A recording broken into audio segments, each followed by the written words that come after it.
Hi, welcome back to SCW. This is your host George. I'm here once again. I've got another video here for you. This is my thoughts of Raw and my predictions of Clash of Champions. Yeah, what a crazy week in wrestling it's been. I'll get into it then. So, for me, this week's Raw, it was really odd. There was a lot of weird things that kind of didn't really make sense. So, we've got the show opened up with like a Bray Wyatt-like glitch, and clearly Retribution is supposedly out under contract now, so why are they still able to cause glitches? That to me didn't kind of make any sense. We then obviously got this whole thing with Retribution basically coming out. Let's look at the backstory. The whole purpose of this stable were to basically destroy WWE, and basically because they didn't have contracts, they were jealous of people that were getting paid money.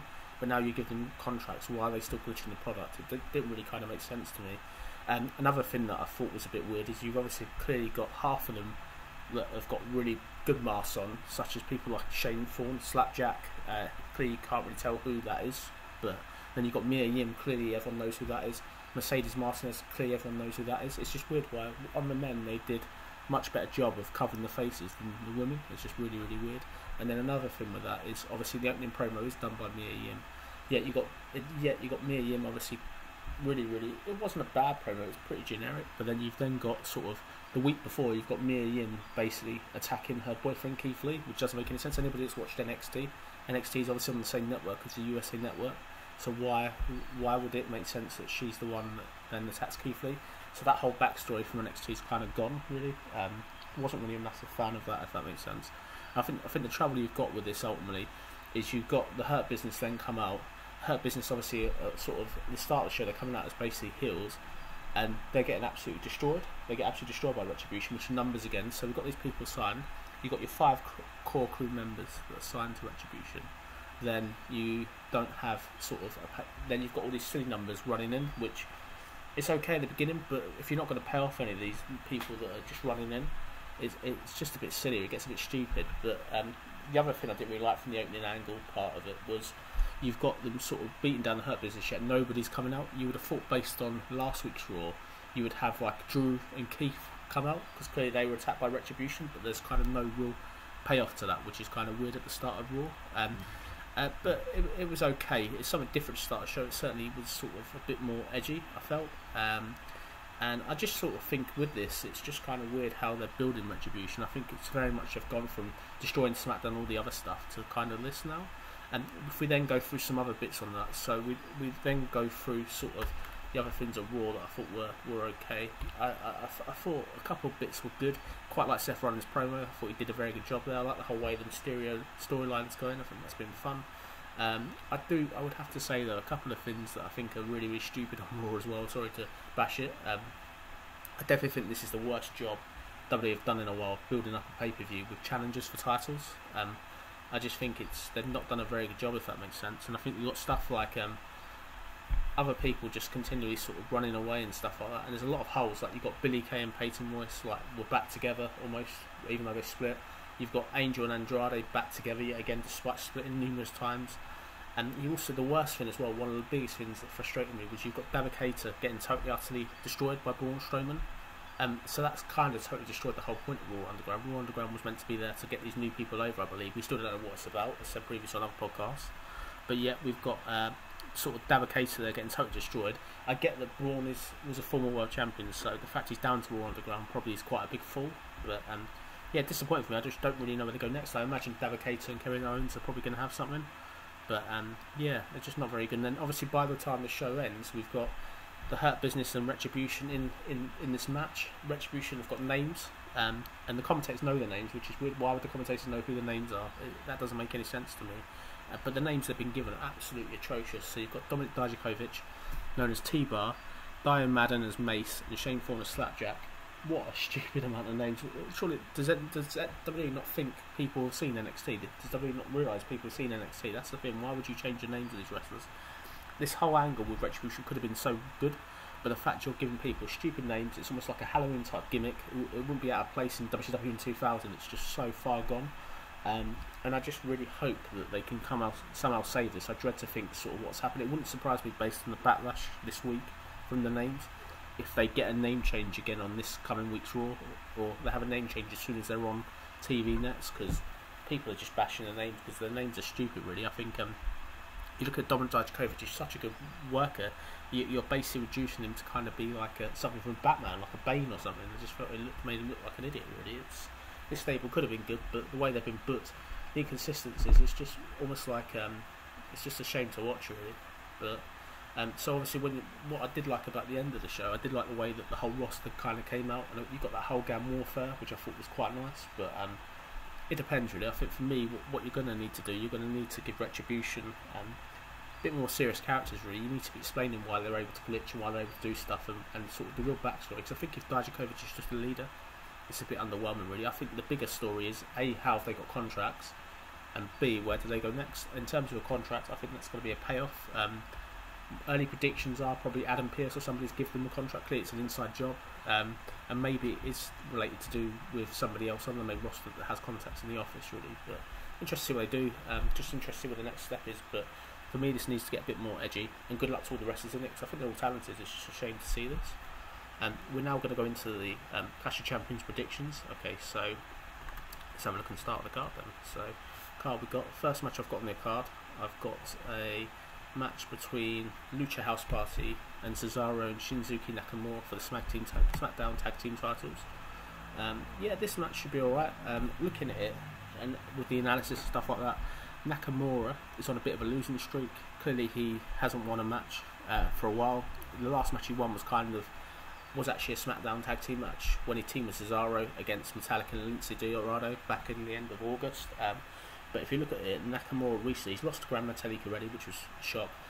He lost to Jeff Hardy, and this tag team have also lost to Gran Metalik and Kalisto back in September, like September 11th. And they've also lost to Street Profits, so Nakamura really isn't in a good spot, which is a real strange thing. It's weird to see him fall how far down the card. When we look at kind of Cesaro, although isn't as bad losing streak, he has got a recent victory over Gran Metalik, which was like last week, which is quite a big win. He also has got victories over Kalisto, beat Kalisto at the end of August, and he's also beat Lince Dorado, and he's also got a victory of Biggie going back to July as well. And I think the way, obviously they've had this tag team sort of titles now since July, since Extreme Rules, the Horror Show Extreme Rules. I think it's okay, but when we're looking realistically, who's going to win this match, you have to go with Cesaro and Nakamura. I think the whole way that Cesaro destroyed Gran Metalik this week is clear cut for me. Your tag team champions here are going to retain Cesaro and Nakamura to win here. I think this is a kind of a Friday match. In ring, it'll probably be aesthetically pleasing, but I'm not too excited about this match. We're then going to go on to our next match. So we've got the Raw tag team titles, and that is the Street Profits, and they are going to be facing Angel Garza and Andrade. Okay, so this is another rematch. We last saw this at SummerSlam, and even before this match, this coming Sunday at Clash of Champions, we've already had this match 4 times. Angel and Andrade are yet to get a win, if we look at it recently. So the Street Profits have been on a bit of a tear, really. They beat Cesaro and Nakamura, they beat Angel and Andrade already back at the beginning of September. They've also beat this team back at SummerSlam as well. And if you look at it, the only real time really that Angel Dawkins has come unstuck is he lost to Garza at the start of August, but it's a big shock. And if you look at kind of Angel as well, the only time really that this Garza and Andrade team have done anything really is when they've won this Fatal 4-Way. Also, not the Fatal 4-Way, the 3-Way tag on SmackDown back last week as well, where they got into this, not SmackDown, on Raw, sorry, where they got into this kind of stable thing. But for me, I'm just a bit bored of this. I've seen this match so many times. I'm not a fan of the whole inconsistent booking. Like Garza and Andrade continually have split up. They've now lost Selena Vega, which is one of the best parts of that tandem. And I just think this is a stupid match. It's a throwaway. For me, I think Street Profits have to win here. It will do no good if they lose the belt here, because I think Andrade and Angel Garza aren't particularly that great, really. So that's kind of my pick here. I'm going to go with the Street Profits to retain. Okay, so we're now going to go on to our next match. So our next match is for the Raw Women's Tag Team titles. So it's Nia Jax and Shayna Baszler facing the Riot Squad. So looking at this one here, we can see that Nia Jax and Shayna Baszler, since teaming, have been pretty unstoppable. They destroyed Lana and Natalya this past week on Raw. They've also kind of destroyed Bayley and Sasha Banks. They've got the victory over them twice. They beat them on SmackDown, and they also beat them at Payback as well to win the belts. Nia Jax has obviously been on a team before that. Nia Jax had actually sort of is beating people. And if we look at Shayna's another one also that's been on not a bad run. Her only real loss recently was a loss really to Liv Morgan and Ruby Riott in a handicap match at the start of September. And if we look at this as well, I think Shayna's obviously got a recent victory over Bayley going back at the end of August as well. So this team are very unstoppable really. When we look at the Riott squad, they are on a pretty good run actually. Surprised I didn't realise how much of a good run they're on. They beat Lana and Natalya back in the middle of September. They beat Nia Jax. They got a draw against Nia Jax in the handicap match. They beat Shayna Baszler in the handicap, as I said earlier, and they've also beat Billie Kay and Peyton Royce at the end of August, which will obviously force the Iconics to split. And they've got a couple of each other, so I think it's not bad. I'm not a massive really fan of this match. I can't say I'm really looking forward to it, but I think this is going to be another retain really. I think Nia Jax and Shayna have to win it. The way that the Riott squad are continually running away from them doesn't give me any confidence that they're going to go into this pay-per-view and get a shot really. I think this is kind of a filler really. Better if this match was on the kickoff show for me really, but I can't see it. I think it's to be on the main card unfortunately. Okay, we're now going into the SmackDown Women's SmackDown Women's title match. Sorry, not tag team. And that's Bayley defending the title against Nikki Cross. So Bayley's held the title since October 11th, and this is once again another rematch. Obviously Bayley won the original match back at Extreme Rules at the Horror Show, and she's also beat Nikki Cross previously on SmackDown as well, so she's got a 2-0 record. And what's quite interesting is since SummerSlam, Bayley's not won a match. She's actually lost twice in the tag match. She lost when she teamed with Sasha against Nia Jax and Shayna, and that involved her losing the women's tag team title at Payback. She's also lost since July. She's been on a bit of a losing streak, which I'm surprised. She's lost to Naomi. That was in the basic countdown challenge, beat the clock challenge rather. She's also lost to Asuka, Kairi Sane, Shayna Baszler, and that's quite a big sort of thing. I think the way we look at it as well is, although she's losing, she does tend to get the wins when the title's up for grabs, if that makes sense. So like at SummerSlam, she pulled off that big win against Asuka, which was a shock. If we look at her opponent, Nikki Cross, for me, Nikki Cross is hit and miss. She has been on an okay run. She's recently beat Lacey Evans, and she also qualified for this match in a fatal 4-way back on September 11th, where she got that big win over Alexa Bliss, Lacey Evans and Tamina. This is a rematch, it's another feeling. I think for me, I can see Alexa Bliss get involved here. That whole sort of Sister Abigail thing's still going on, and I just don't see Bayley losing it here. I think Bayley wins, and I think this will lead to Sasha Banks, Bayley at Hell in a Cell. I think this would be far too silly to take the belt off Bayley, or far too soon to take the belt off Bayley now. You want to have that title match with the belt at stake really, so I think the Bayley-Sasha Banks match is the money match here. But this will be alright. I think in ring it'll be okay, but it's another one which we've seen, which I'm a bit disappointed. I really hope that the Alexa Bliss thing comes out and it sort of gets involved, if that storyline gets further forwarded, if that makes sense. We've then got the Raw Women's title match, so this is another mismatch. We've got Asuka versus Zelina Vega. So Asuka has been on a bit of a tear. She's not lost a match since the shock loss to Bayley at SummerSlam. She's also got recent victories over Sasha Banks. She won a lumberjack match, that was on Raw. She's also recently beat Mickie James, and also this past week on Raw got a victory over Peyton Royce. It was by disqualification, but still a victory. And what's interesting is Asuka has only really had one singles defeat since the Horror Show at Extreme Rules, so that's pretty good. She's been on a pretty good roll. Even though she lost Kairi Sane, her partner, she's still been in a very good roll. And when we look at this one as well, she's very much a favourite going into this match. When we look at Selina's only ever won one match this year, and her last defeat kind of was as far back as kind of August 3rd, where she lost to Bianca Belair. This will be her first ever singles match on pay-per-view.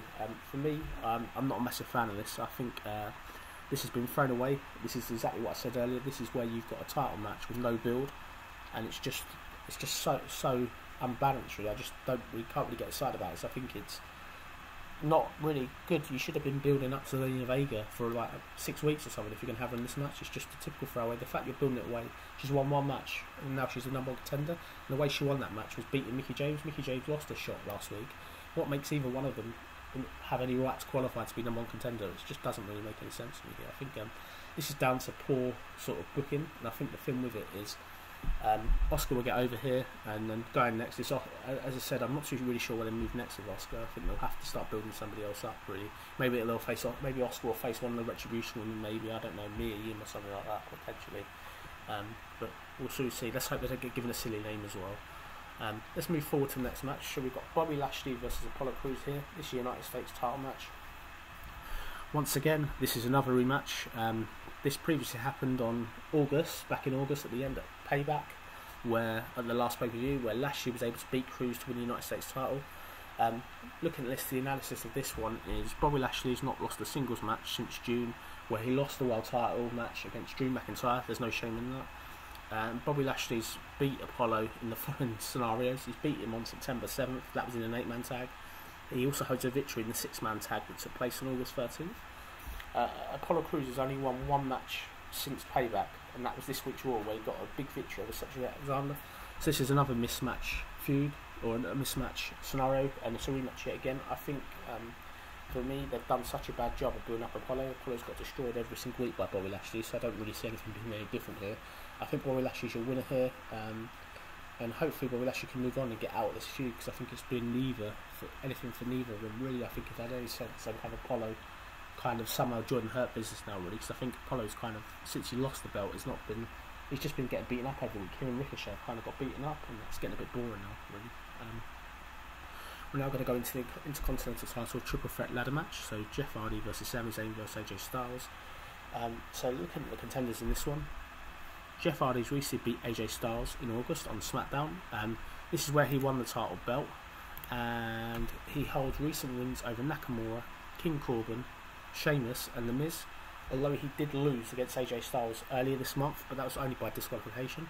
When we look at AJ Styles has got quite big wins recently. He's beat Sami Zayn this past week on SmackDown. He's also beat Jeff Hardy, that was only disqualification, and he's also got victories over Matt Riddle and Daniel Bryan. He's only lost one match since July, and that was against Jeff Hardy, so that's one of the contenders in this match. So they're still building up AJ Styles very strong. And rather interesting, the third element of this, the underdog, so to speak, is Sami Zayn. So this is Sami Zayn's first pay-per-view match since WrestleMania. We got that shock win over Daniel Bryan in the Intercontinental title. And what's interesting is Sami Zayn's only had 3 matches this year. He's won 2 and lost 1. So the other one he won was where he won the Intercontinental title belt, Elimination Chamber, and that was when he teamed with Cesaro and Nakamura, and they defeated Braun Strowman. And you look at it like this, I think this is going to be a great match. This is potentially going to be match of the night. I think it's very hard to pick a winner, but for me, I think I'm not a fan of this, but I think you've got to have Jeff Hardy kind of retain. I think Sami Zayn wins, it'd be a bit of a waste. AJ Styles is far too good for the Intercontinental title belt. So for me, I think if Jeff Hardy wins, I'd be very happy with that. If Sami Zayn wins, it's okay, I wouldn't be disappointed, but for me, the payoff is a Jeff Hardy win. You can then go on to potentially Jeff Hardy, AJ Styles feud if you want to, or whatever direction you want to do. But this is going to be a great match, and I think this should be one of the highlights of the show, so to speak. We're now going to go on to the WWE title ambulance match. And this is Drew McIntyre versus Randy Orton. So obviously this is another rematch. They had the match at SummerSlam, and I'm really, really excited for this match. I think this is one of the genuine matches in the card where we don't know who's going to kind of win. When we look at the competitors, Drew McIntyre has been on a fantastic winning streak. He's not lost a singles match this year. His last singles match loss was on November the 4th last year. That was only because he lost by disqualification to Rusev. And if we look at Drew's recent victories, he's got victories over Keith Lee. He obviously beat Randy Orton. He's beat Dolph Ziggler and Bobby Lashley. And obviously he's on such a tear. I know he's going into this with this kind of injury, like his jaw and stuff like that, and they're really building up that Drew's obviously going to be kind of going into this injured, which I think makes it an interesting element. When we look at kind of his opponent, so Randy Orton has got some massive wins. He recently beat Keith Lee. He's got a triple threat win over Rollins and Lee, but he has had a loss. He lost at Payback, which was a big shock to Keith Lee as well. And I think what's quite interesting is Keith Lee and Randy Orton have now kind of faced each other 4 times in the last month, so I am getting a bit sick of kind of that element of it. But for me, I think this has been built up so that Drew finally can drop the belt. I think he has dropped the belt here. I think the way that they're having him going in injured almost makes it seem like he's at disadvantage, that he's not 100% fit, which means he should lose this here. I really want to see Randy Orton win here, and I'd like to see Randy Orton versus potentially maybe Randy Orton then challenging defending the title, maybe against, maybe you are gonna do the Keith Lee Randy Orton storyline again, maybe, or maybe that's kind of the route it goes down. I think let's get the belt off Drew here. Let's have Drew win the belt back when the fans are back, where the fans can really embrace and really get behind it. But this is going to be match of the night. I'm really looking forward to seeing this. For me, I'm surprised they haven't made this a triple threat. I would have thought they would have had Keith Lee in this match, based on the way that they've had kind of Keith Lee and Randy Orton face each other so many times, and Drew face Keith Lee as well. For me, I think the way they've done this is kind of, it's okay. I think this is going to be one of the matches of the night though as well. I think this could be great. I think the whole ambulance element, I think that'll play into it. I wouldn't surprise me if Drew loses here, Randy Orton to win there. That's my prediction. That's where my money's at. And our final match, the Universal Title match, Roman Reigns versus Jey Uso. So this will be Roman Reigns' first singles match since February 27, where he was able to beat King Corbin at the Super Showdown in a steel cage. So Roman's also another one that's not lost a singles match this year. His last loss actually was against King Corbin, and that was back in December last year at TLC. Clearly his new persona, his new heel persona is great. He's going to hopefully debut new music, and he'll have a new kind of image or new kind of clothing here, which I think will be good. I'm really excited for this. I think Roman Reigns here, it's great to see him back. He's great as a world champion. He gives some sort of prestige to that belt, because clearly it's obviously been undervalued. The previous people such as Braun and Fiend and sort of have continually traded belts, which has kind of devalued it really, which I think is just not very good. And it's great to see a worthy champion. Really, WWE have obviously got Roman there, and the fact he's a heel is refreshing. When we look at his opponent, for me, we look at it as Jey Uso's not had a singles match this year. He's only got this title shot by qualifying in that face-off four-way where he's able to beat King Corbin, Matt Riddle and Sheamus.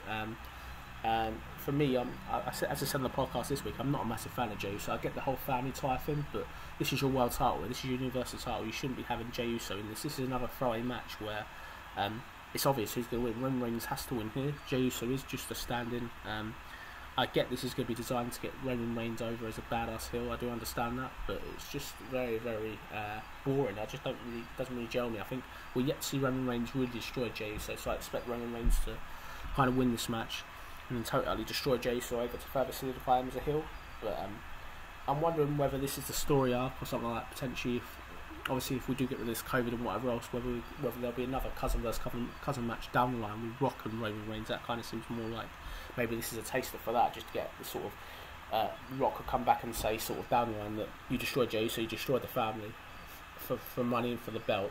No, you're gonna have to deal with me. Really, I think maybe that's the route they go down, but that's obviously only in the future when the fans come back. I can't see the Rock coming out without fans. But for me, Roman Reigns is your winner here. Roman Reigns to win this, he'll then go on, I believe, and feud with probably either The Fiend or Bray Wyatt. I think that's kind of the natural match. The last few kind of got Sabbath Clash champions. It's really, really weird. They've missed out quite a few wrestlers on the show, and it's just really weird. That really makes sense. We've got no Retribution. We've got no kind of Hurt Business really on there apart from Bobby Lashley. There's no Alexa Bliss, and there's also no Braun Strowman as well, and there's no Kevin Owens. There's so many wrestlers on this card that could be in this card that have not been used. It's just really frustrates me. WWE have got that fantastic talent pool, yet they're not paying any of that off. I can only hope that some of these wrestlers will get involved, or maybe we'll get some more matches on SmackDown announced. But no, that's about it really. So thank you for watching the video. Please share and like. Please give me a thumbs up on the video if you like the video and the content. And please leave in the comments below. As I said, we will have some more fantastic podcasts and content coming this week. And appreciate you all checking out the channel. I've been George, and thank you for watching the SCW Wrestling Podcast. Have a good day. Thank you. Bye.